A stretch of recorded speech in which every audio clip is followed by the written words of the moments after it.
It's probably not news to anybody that Flesh and Blood is a fantastic game with a wonderful community. But like all things in life, a community needs to be tended to. If people stop placing importance on Flesh and Blood being a welcoming environment for new players, then Flesh and Blood will stop being a welcoming environment for new players. Huge thank you to all of my supporters. If you'd like to join the Chad Army, you can either become a channel member or join my Patreon with the link in the description. And if it's cards you want, you can use my affiliate link to Red Riot Games to help support me as well. I remember my very first and last time entering a Yu-Gi-Oh tournament. I was 16 years old and had just bought 2 of the Atlantean structure decks and mashed them together. I also purchased 3 Thunder King Ryos for about $10 for the playset, but it wasn't very long before an older and oh so kind gentleman convinced young naive me to let go of them for the useless exceeds that he assured me were very good for my deck. You just gotta love grown men who have no issue tricking teenagers. And then came Clayton. I couldn't tell you a single word of what Clayton had said to me during our game or even what deck he was playing, but I remember how he made me feel, which was very, very stupid. The whole time I was facing him, he had this demeanor that I was just some dumb kid who was a bother for him to face. He had a fully tuned competitive deck, and here I was sitting down with my pre-con mashup. He seemed annoyed and frustrated and like he just couldn't wait for the match to be over so he could leave the table and not have to deal with me anymore. And I have never forgotten how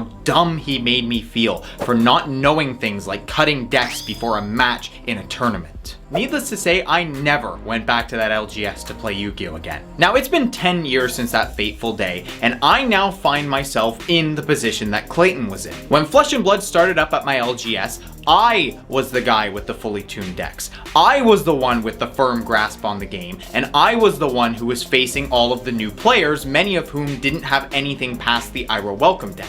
And so I did what any decent man like Clayton would do. I treated them like the trash that they are. I made sure that they understood how stupid they were for making any sort of mistake. I spit on them after I defeated them. I wiped my ass with the cold foil promo in front of them. I also went through my cards and brought a whole bunch of stuff, from cards to make the Ira Welcome decks into legal blitz decks, common equipment, and just some staples that I figured people might need. I made sure that I had extra playmats with me in case some people were new to TCGs in general, and eventually I even brought in boxes of bulk so that way new players could just have free access to a bunch of commons to fill out their decks. But it wasn't just about giving people free stuff. I also made sure that whenever I was facing somebody, I treated them with kindness and respect. And I would also talk to the players, asking them how they liked Flesh and Blood so far, if they were planning on playing for a while, and expressing to them my personal love for the game. I remember my first match at the very first event at my local game store, Retro Play Games. I faced someone who had played the game before, but only a little, and he had never entered a Flesh and Blood tournament. After the game, he came up to me and thanked me for being so patient and helping put him at ease. Because of previous experiences with Magic the Gathering players, much like I had with Clayton, he was actually very anxious to come to the LGS and play when he wasn't very experienced in the game. And because of my own experiences, I understood this anxiety all too well. And I assured him that it's perfectly acceptable to not know what you're doing when you're newer to a game. See, for me personally, the most important thing about Flesh and Blood is actually not playing the game necessarily, it's about making friends. I'm a pretty lonely person, and so having a place to go and meet people and make friends is very, very important to me. And I feel like that is something that is also very important to many others as well. And so I wanted to make people feel as welcome as possible, and I made that my mission. Because people won't remember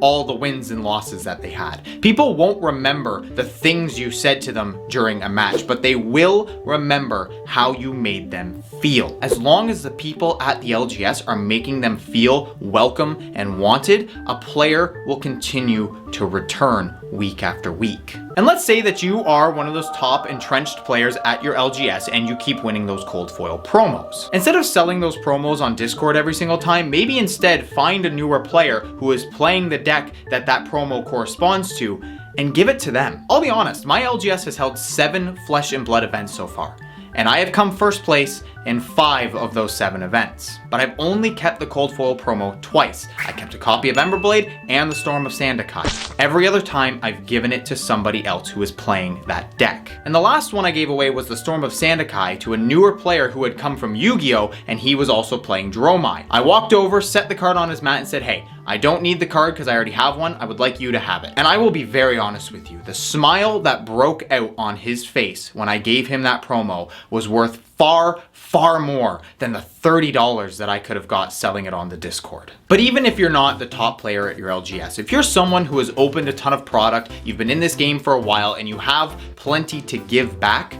do it. Take the responsibility upon your shoulders to be that person that is the welcoming face for your LGS. Take up the responsibility of fostering your community. Flesh and Blood is a space for people of all walks of life, but I think most importantly, those who are lonely and don't have a space to make friends. Offer them that space, and you would be surprised at how satisfying it truly is. Don't be a Timmy and don't be a Clayton. Be a Chad.